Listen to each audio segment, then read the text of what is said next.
అందరికీ praise lord అండి. ఈ రోజుల్లో మనం ఒక వింతైన లోకములో బ్రతుకుతున్నాం. మనుషులు మన ముఖము చూచి మనం మాట్లాడే మాటలు విని మనం చాలా మంచి వాళ్ళమని, ఎంతో భక్తిపరులమని నమ్మేస్తున్నారు. కానీ నిజముగా మన లోపల ఏముంది? బైబిల్ గ్రంథములో మత్తయి సువార్త 23వ అధ్యాయం 27వ వచనంలో యేసు ప్రభువారు ఒక మాట తెలియపరుస్తున్నారు. అక్కడ సున్నము కొట్టిన సమాధులారా అని ఆయన అంటూ ఉంటారు. సమాధి బయటికి తెల్లగా అందముగా కనిపిస్తుంది, కానీ లోపల మాత్రం కుళ్ళు ఉంటుంది. ఈ రోజుల్లో చాలా మంది పరిస్థితి ఇదే.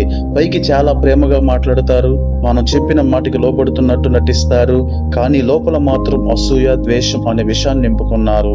మనుషులు ముందు ముసుగు వేయవచ్చు, కానీ హృదయాంతరాలను పరిశోధించే దేవుని ముందు మన అసలు రూపం ఏంటో ఆయనకు తెలుసు. ప్రియమైన దేవుని బిడ్డలారా, లోకానికి కనిపించే పైరూపము కంటే దేవునికి కనిపించే అంతరంగం ముఖ్యం. మన భక్తి మాటల్లో కాదు, మన ప్రవక్తలలో ఉండాలి. ముసుగు తీసేద్దాం, యథార్థంగా బ్రతుకుదాం. దేవుడు మిమ్మల్ని దీవించును గాక. ఆమేన్.